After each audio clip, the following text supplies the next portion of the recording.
আমি তোমাদেরকে এখন একটা রেসিপি শেখাবো, ঠিক আছে? তার জন্য আমাদেরকে লাগবে একটা কমলা বা কিনু, আমরা নিয়ে নিছি, ঠিক আছে? এরপর লাগবে একটা শুকনা মরিচ। শুকনা মরিচটা হাতে নিয়ে ভাবিলে পাঠাবে বিট লবণ আনতে, ঠিক এতগুলো আনবো। তার জন্য আলাদা একটা বাটি নিবা, যাতে এখানে তোমরা কমায়া মাখাইতে পারো, ঠিক আছে? আমাদের আরও দর্শক আছে, কিন্তু তারা দেখানো যাইতেছে না। আচ্ছা, আমরা এটাকে ছিলে নিব। আমরা অফ ক্যামেরায় যাই প্রসেসিং রেডি করে আসি।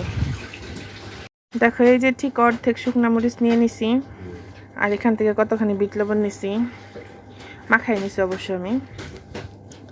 আর এই যে এটা সুন্দর করে ছুইলা, এত চুলার দরকার নেই, আমার এত ধৈর্য নেই চুলার মতো। এটা এখন এখানে ঝাঁকানাকা করে মাখাই ফেলবো। মাখাই দেখো, এই যে এখানে আমি এটা ছিঁড়া ছিঁড়া নিছি, মানে আলগা করে নিছি। তোমরা আরো ভালো মতো পরিষ্কার করে নিতে পারো, কিন্তু আমার এত ধৈর্য নেই, আমি পারবো না। এখন এটাকে সুন্দর করে আমরা মাখাই নিব।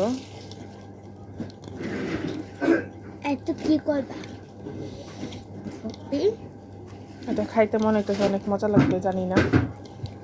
আমি তো শুধু কমলাই খাবো না, বকুল এক পিস খাই যাও। আসলে আমরা খেয়ে দেখি কেমন হইলো। যাও যাও।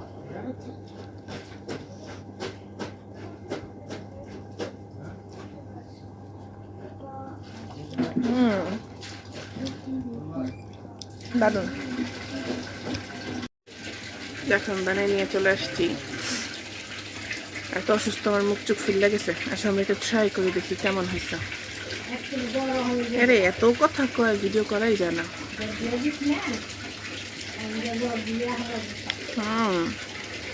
সুপার। যারা অনেক অসুস্থ আছে, মুখের রুচি নেই, ডেফিনেটলি ট্রাই করতে পারো। হোপ সো ভালো লাগবে।